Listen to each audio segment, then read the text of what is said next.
What's up, fellow fishing fanatic? My name's Wes Littlefield, and this is episode 3 of From the Bank series. I'm at another brand new location to me. This is Mohawk Park in Tulsa, Oklahoma.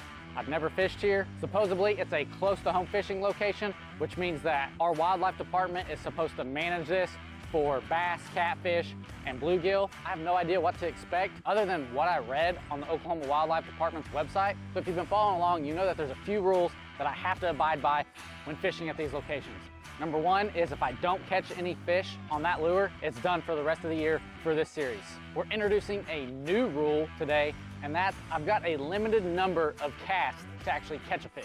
We're gonna start with 50 because honestly, the last 2 episodes, I caught a fish. And it doesn't have to be any specific species, it's just gotta be a fish. So enough blabbing, I'm excited to come test this place out. Let's go see if we can't catch a fish. Alrighty, first the conditions. It is a little bit windy. We're on the calm side right now. You can kind of see the wind blowing. Well, it's from the east, I believe. I'm a little bit turned around, so don't quote me on that. And usually that's not good. What's the saying? Winds blow from the east, fish bite the least, or something like that. So hopefully that's not the case today, but that's the old saying. Water is, I don't know what temperature, but it is nasty murky. Looks like chocolate milk. Just what, let's see, maybe not as bad as I thought. Maybe 6 inches to 1 foot visibility, so not too bad, a little better. As typical, I'm starting off with a spinner. I just love spinners. This is actually a brand new one I've never used. I had a subscriber send this to me, wanted me to test it out, so that's pretty cool. We're gonna see if we can't catch some fish, and let's get started fishing. Cast number 1. I'll keep track of all the casts on the screen. I'm not gonna count the whole time because I'll lose count. There was a fish right there. As I said, I've never fished here before, so I have no idea what to expect. I have no idea how deep the pond is. If the wildlife department really manages it very well.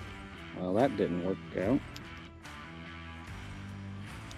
Cast number 1 was a fail, but it does look to be maintained. It's on a disc golf course, so there is, you know, disc golf baskets, and it's mowed around it, which is nice, I will say. Cast number 2, nothing. All right, we're gonna move to the windy side. On a sketchy little bridge, but we made it. Let's try right here. Kind of like this point coming up, so we'll slowly make our way down it. But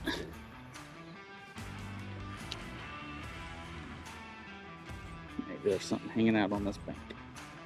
So let's talk about today's setup. This is quickly becoming one of my favorite ways to fish, and that's using ultralight gear.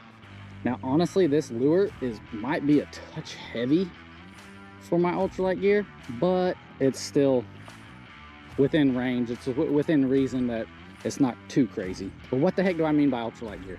Typically, I mean a very lightweight, small rod and reel. You can tell that this is a 5 foot rod, I believe. Some guys like a 6 foot, 6.5 foot, but it's very lightweight. It has a lot of feel at the tip, but it's still got enough power to set the hook on a fish. And the critical thing though is the lightweight line. You'll notice that it's very lightweight and it slips out of my hand a lot because it's so small, and that's because it's 4-pound test. Most guys consider 4-6 pound line is what you want for ultralight fishing, and that's tops.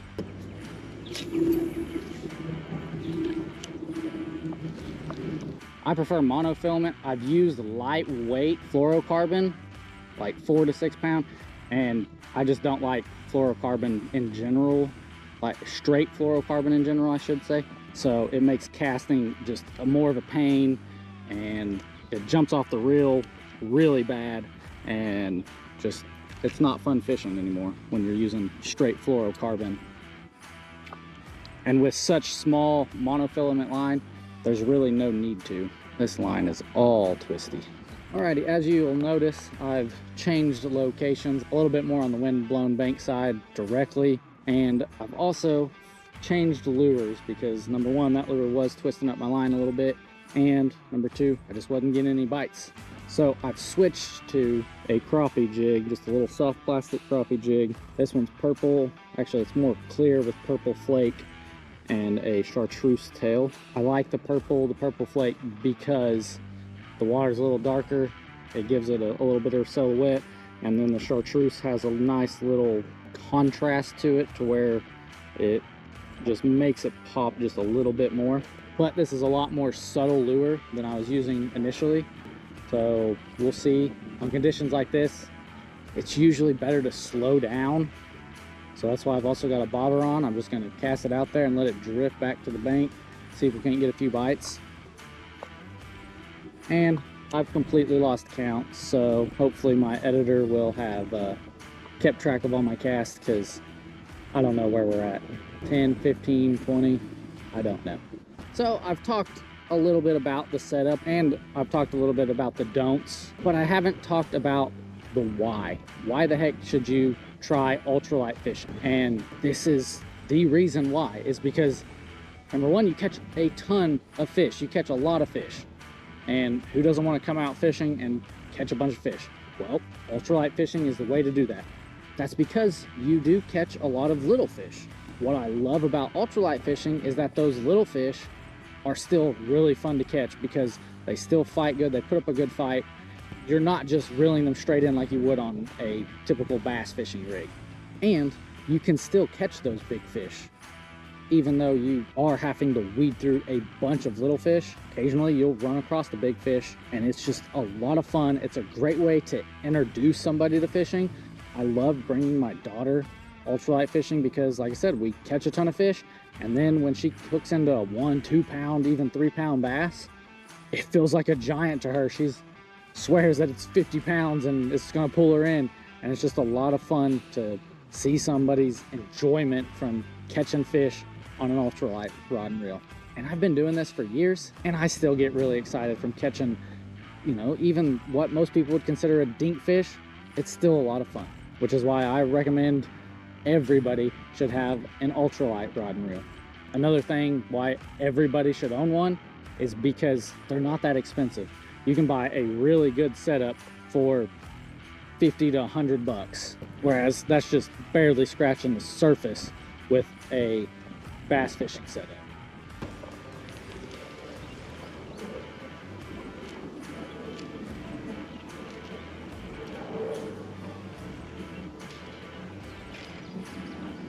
Come on. There you go.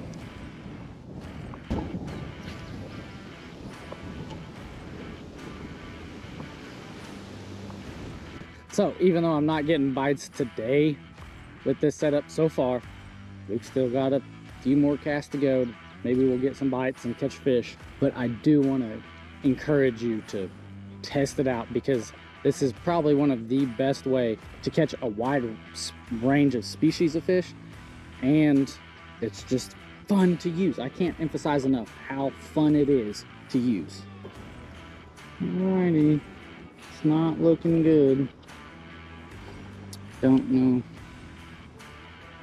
exactly where we're at in casts, but not getting any bites is kind of worrying me. So seeing that blue heron fly by and then go land in a tree is not a good sign. It's usually means the fish are off deeper, or, you know, not as active, which really dampens the spirits here. But I've got a few tricks up my sleeve that I'm still gonna try and trick at least one fish into biting my hook before we run out of casts.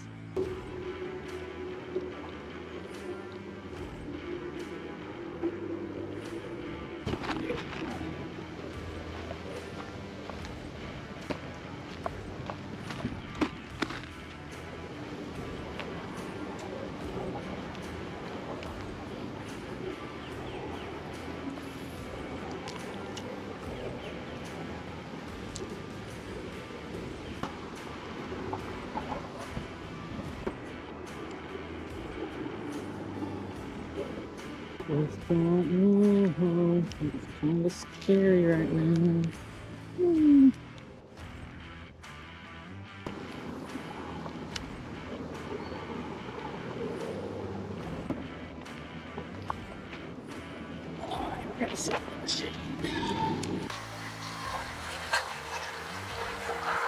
All right. If this doesn't get a bite by the time it reaches the bank, we're gonna switch to something else. There it is. It's a little bite.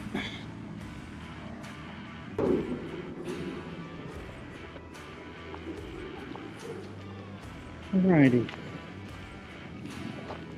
Getting a little frustrated. I guess not frustrated, that's not the right word. Getting a little worried would be better. Just getting bites.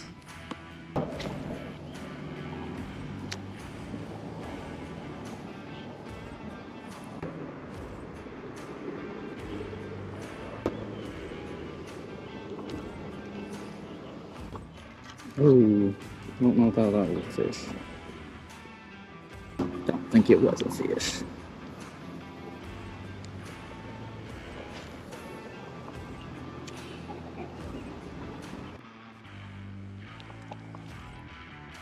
So let's talk a little bit about the lures that I typically use while ultralight fishing. I've already kind of shown you two. A spinner, just a small spinner, nothing giant is needed. I really like crappie jigs, you know, whether you're fishing a soft plastic jig like this or a hair jig. Those are my top two favorite ultralight rigs. But I also use an ultralight rig for trout fishing, and when trout fishing I use a little bit of a different spinner kind of spoon, or I'll use a what is called a split rig sometimes, and it's basically just a split shot pinched above your power bait or your bait down below it, and cast it out and let it sit on the bottom. I think it's just a log, but at this point catching a stick would be exciting. I know a lot of guys also use like micro crankbaits, which are a lot of fun. That was a stick, definitely a stick. And on an ultralight rig, you know, you're going to be able to cast it a lot better than you will than your traditional bass fishing gear. I don't have any micro crankbaits to show or play with today, but I do have another one of those spoons that I like. We might have to bust out. And I've got some hair jigs. I've also got all my bass fishing stuff in there. But since we're ultralight fishing, I'm probably not gonna bust any of it out. Especially since we've got like, I don't know, 20 casts left. I don't know where we're at. It'll be up on the screen thanks to the awesome editor, John.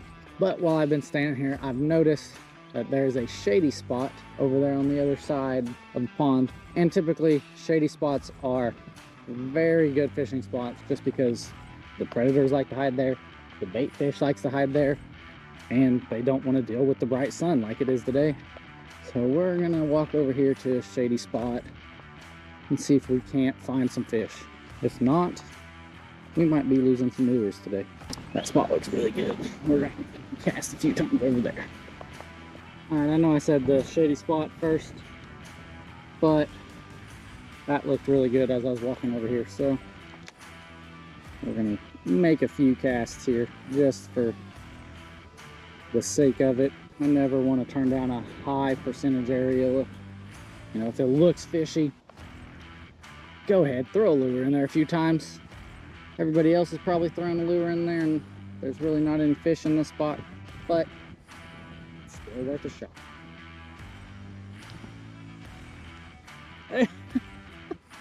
Oh my gosh, I did not think they could get smaller, but that is a fish. I can't believe it, but it's tiny. It's super tiny, but that feels really good because I'm not losing any lures today. I don't think I was on 50 casts, but man, I don't know if I can pick this one up. Okay, that one wasn't necessarily fun to catch. It was just a relief to catch it so I don't lose any lures. But that's what I'm talking about. You catch all kinds of stuff using ultralight gear just because the the lures are tiny. I would rather catch something that could eat that one.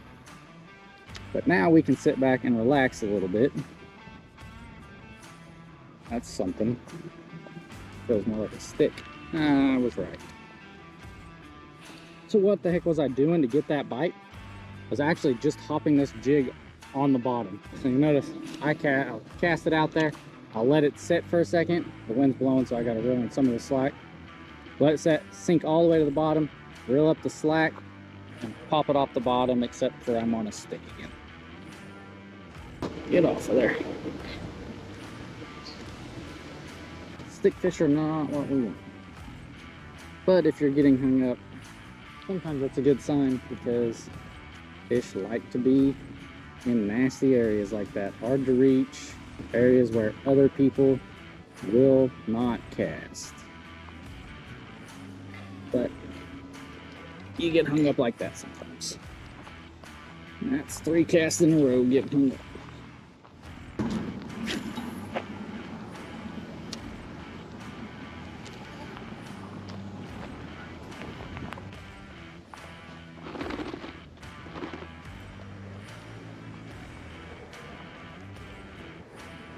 How y'all doing? Good, how are you? Pretty good. Y'all play a lot? Yeah, quite a bit. Quite a bit. I run a disc golf website, and I'd love your opinion on it if you take the time. OKDiscgolfer.com. Okay.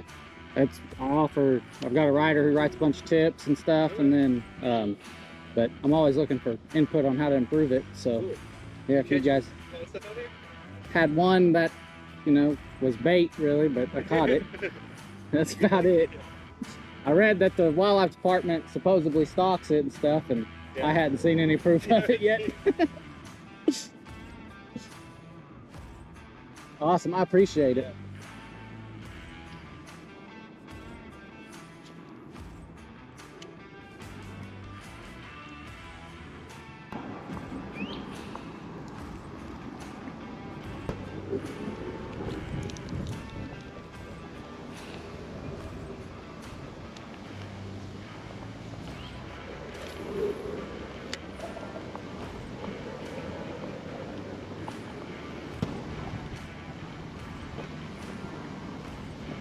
All right, we're back to the shade now.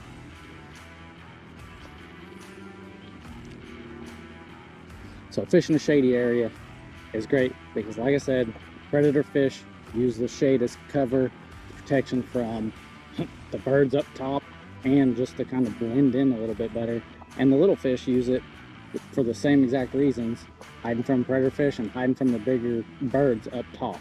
And it just provides some relief from the sun, so they're not as hot. Because remember, they're cold-blooded, so if the water temperature gets really hot, they're going to be really hot. If the water temperature stays a little bit cooler, like it will in the shade, then they're going to be a little bit cooler. Now, typically, the predator fish are going to be actually along the edge of the shade line.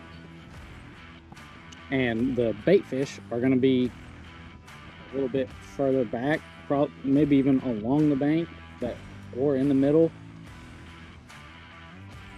What the predator fish will do, they'll kind of come in, push the bait fish out, and as the bait fish want to come back into the cover, that's when they'll sit in the shade and hide and wait to attack them. So you can approach a shade pocket multiple ways.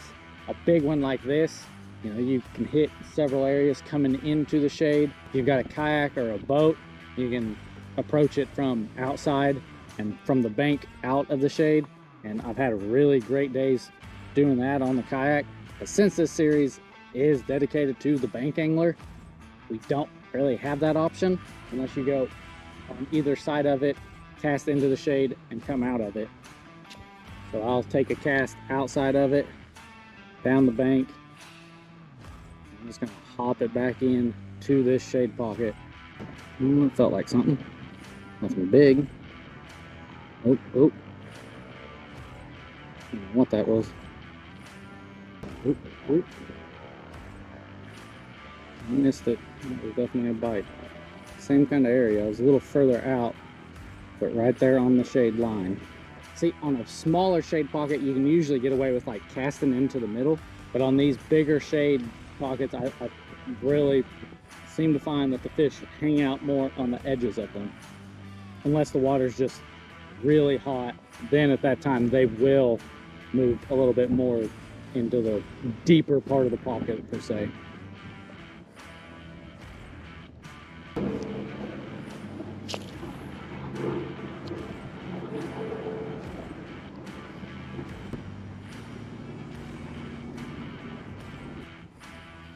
So I talk a lot about fishing a point, and that goes for points inland, points under the water, and even shade points. So you'll see that right here, there's actually like a little pocket of sun, and then it comes out.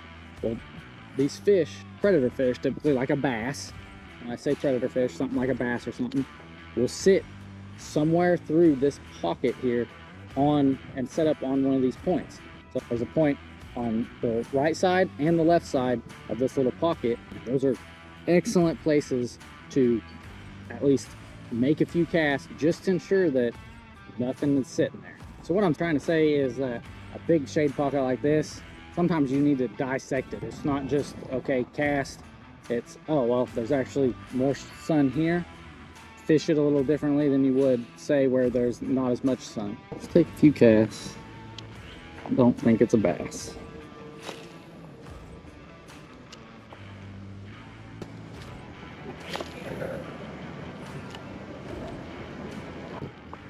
Okay. So I didn't lose a lure, at least I don't think so by my count. If I'm wrong, the editor will let you know right here. But with that said, ultralight fishing is a lot of fun.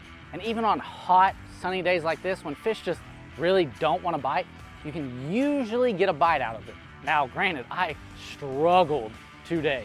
Literally, the one bite that I got was the fish that I caught. The one good bite, I should say. I had a few little nibbles, but nothing serious. And I saw other guys fishing here at the same time, not catching anything as well. So I can't just say that I was a bad angler today, because I really think that these conditions played a big role into it not being a great day for fishing. Even though it's beautiful outside, a little hot, a little muggy, but that's Oklahoma for you.